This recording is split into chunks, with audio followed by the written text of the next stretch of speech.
Hello and welcome to another part of this chapter transportation problem. In the previous two parts, we have discussed how to find initial basic feasible solution of a transportation problem by using northwest corner rule and row minima method. In this part, we shall discuss about how to find initial basic feasible solution of a balanced transportation problem by using matrix minima method. For that, we consider the same problem here. So for this problem, we have to find the minimum transportation cost from the origins to the destinations. So there are 4 origins and 4 destinations, with the capacities of the origins are given by this and the demands of the destinations are this, such that the sum of the capacity is equal to sum of the demands, which is 42.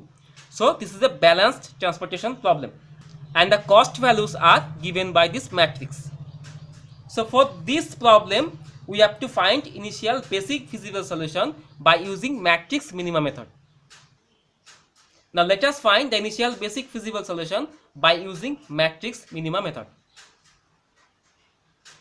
Now there is only one difference between the matrix minima method and row minima method. In row minima method, we find the minimum value, actually minimum cost value from each row where the first allocation is made.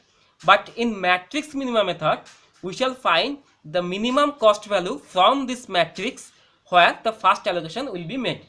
So in this case, instead of considering only the first row, we shall consider the entire cost matrix, and from this entire cost matrix we shall find the minimum cost value.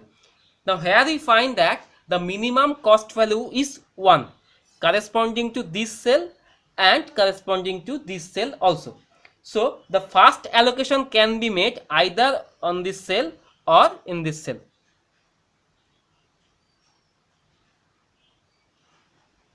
So if we select this cell as the minimum value, so the first allocation will be made in this cell. For that, we have to check the corresponding cost value and the corresponding demand. Here we find that the cost value is 10 and also the demand is 10. So the minimum of these two is 10. That is the maximum possible value that can be allocated in this cell. So we can allocate 10 here. Now if we allocate 10 here, then we find that the revised capacity of this origin is 0 and the revised demand of this destination is 0 again.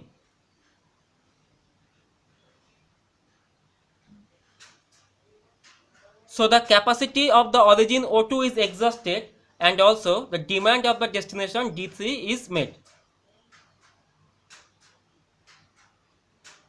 So in this case, we can cross off all the remaining cells either from this row, or we can cross off all the remaining cells from this column. But if we want to cross off all the remaining cells from this row and column simultaneously, then we have to introduce a new basic variable whose value will be 0. And we have to allocate this 0 basic value to the next minimum cost from this row and column. So if we check this row and column, then we find that the next minimum value is 3. So this 0 basic value will be allocated in this cell. So if we allocate 0 in this cell, then we can simultaneously cross off all the remaining cells from this row and from this column. So we have crossed off all the remaining cells of this row and of this column. Now remember that we have to introduce this 0 basic value only to maintain the number of basic variables. Here the number of basic variables will be 4 plus 4 minus 1, which is 7. That's why we have to introduce this 0 basic value. Next we have to find the next minimum cost from the remaining cost values. Here we find that the next minimum cost is this 1. So the next allocation will be made in this cell. So to find the value of this basic variable, we have to check the corresponding cost value and the corresponding demand. And here we find that these are 12 and 7, out of which this 7 is minimum. So the maximum value that can be allocated in this cell is 7.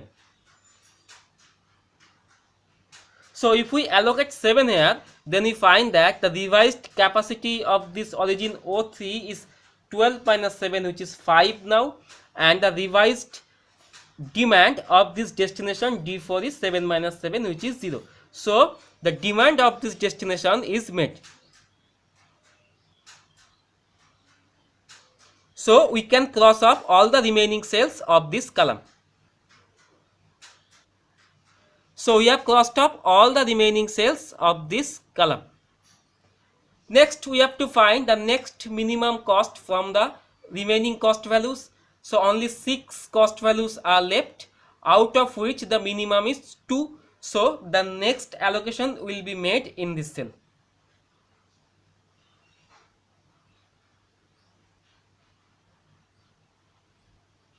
So to find the value of this basic variable, we have to check the corresponding capacity and corresponding demand, out of which 5 is minimum. So the value of this basic variable is 5. So if we allocate 5 here, then we find that the revised capacity of this origin is 5 minus 5, which is 0. The revised demand of the destination D2 is 16 minus 5, which is 11. So the capacity of the origin O3 is exhausted now. So we can cross off the remaining cell of this row.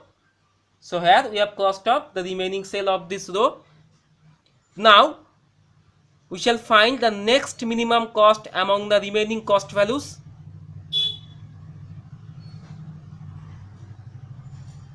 We find that the next minimum cost is 4, both for this cell and this cell. So we can select any one of them. Suppose we are selecting this cell. So if we select this cell, then the next allocation will be made in this cell. For that, we have to check the corresponding capacity and demand, out of which this 9 is minimum. So 9 is the maximum value that can be allocated in this cell. So if we allocate 9 here, then we find that the demand of this destination D1 is met, and the capacity of O4, that is the revised capacity O4, is 14 minus 9, which is 5. So the demand of the destination D1 is met. So we can cross off the remaining cell of this column. So we can cross off this cell.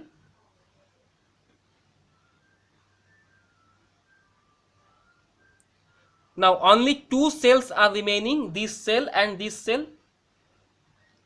And here we find that the capacity of this origin is 6, capacity of this origin is 5, and the demand of this destination is 11.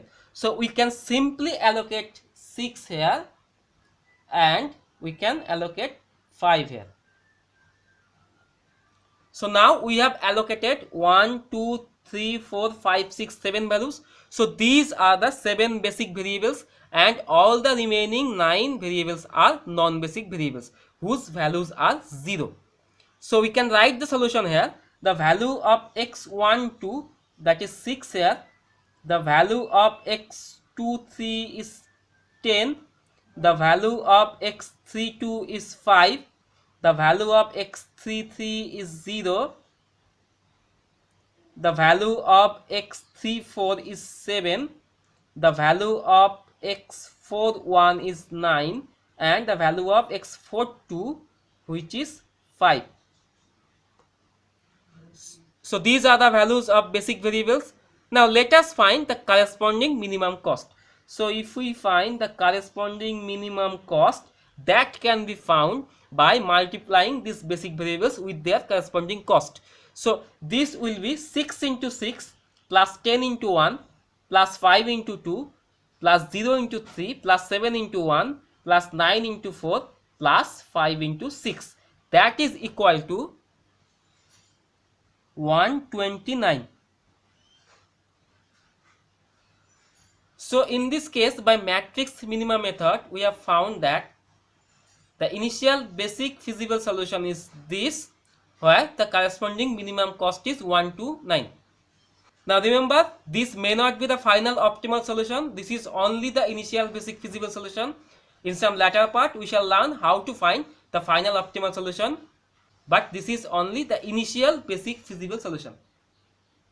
Now if we want to compare this result by the result we have obtained from the previous method, then we find that this minimum cost is much less than the minimum cost obtained by northwest corner rule, but this is slightly greater than the minimum cost obtained by row minimum method. So with this we complete this part. In the next part we shall obtain the initial basic feasible solution by using Vogel's approximation method. So see you in the next part. Until then, thanks for watching.